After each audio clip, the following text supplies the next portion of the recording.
माँ गंगा की पौराणिक कथा। ओम श्री गणेशाय नमः। गंगा नदी के धरती पर आगमन की एक कथा यह प्रचलित है कि प्राचीन काल में सगर नामक प्रतापी राजा हुआ करता था, जिसने अपने साम्राज्य के विस्तार के लिए अश्वमेध यज्ञ का आयोजन किया और यज्ञ के दौरान घोड़ा छोड़ दिया। जब इस यज्ञ का पता देवराज इंद्र को चला तो वह चिंता में आ गए।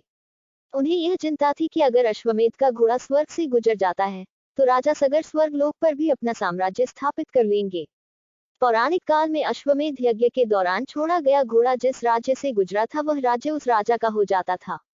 इसलिए स्वर्गलोक गंवाने के भय के कारण इंद्र ने अपना वेश बदलकर राजा सगर के घोड़े को चुपचाप कपिल मुनि के आश्रम में बांध दिया।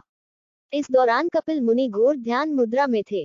जब घोड़े की चोरी की बात राजा सगर को मिली तब वह अत्यंत क्रोधित हो गए और उन्होंने आवेश में आकर अपने 60,000 पुत्रों को घोड़े की खोज में भेज दिया।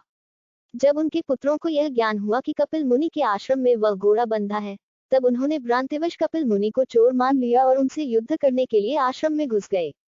ध्यान मुद्रा में लीन कपिल मुनि को जब शोर सुनाई दिया तो वह घटनास्थल पर पहुंचे, जहां सगर के पुत्र उन पर घोड़े की चोरी का झूठा इल्जाम लगा रहे थे। यह सुनकर देव मुनि अत्यंत क्रोधित हो गए और उन्होंने क्रोध में आकर राजा सगर के सभी पुत्रों को अग्नि में भस्म कर दिया और उसके सभी पुत्र प्रेत योनि में भटकने लगे। ऐसा इसलिए क्योंकि बिना अंतिम संस्कार किए राख में बदल जाने से पुत्रों को मुक्ति प्राप्त नहीं हो पा रही थी।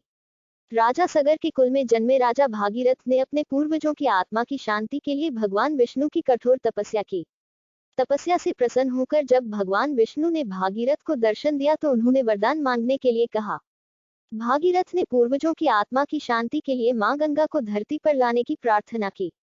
मां गंगा मृत्युलोक में आने के लिए तैयार नहीं थी, लेकिन उन्होंने एक युक्ति सोची और यह शर्त रखी कि वह अति तीव्र वेग से धरती पर उतरेंगी और रास्ते में आने वाले सभी चीजों को बहा देंगी।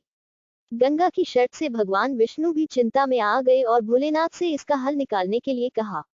तब भगवान विष्णु ने कहा कि वह गंगा को अपनी जटाओं में समाहित कर लेंगे, जिससे धरती पर विनाश नहीं होगा। इसके बाद भगवान शंकर ने गंगा को अपनी जटाओं में समाहित किया और इस तरह गंगा नदी धरती पर प्रकट हुई। बोलो जय मां गंगा।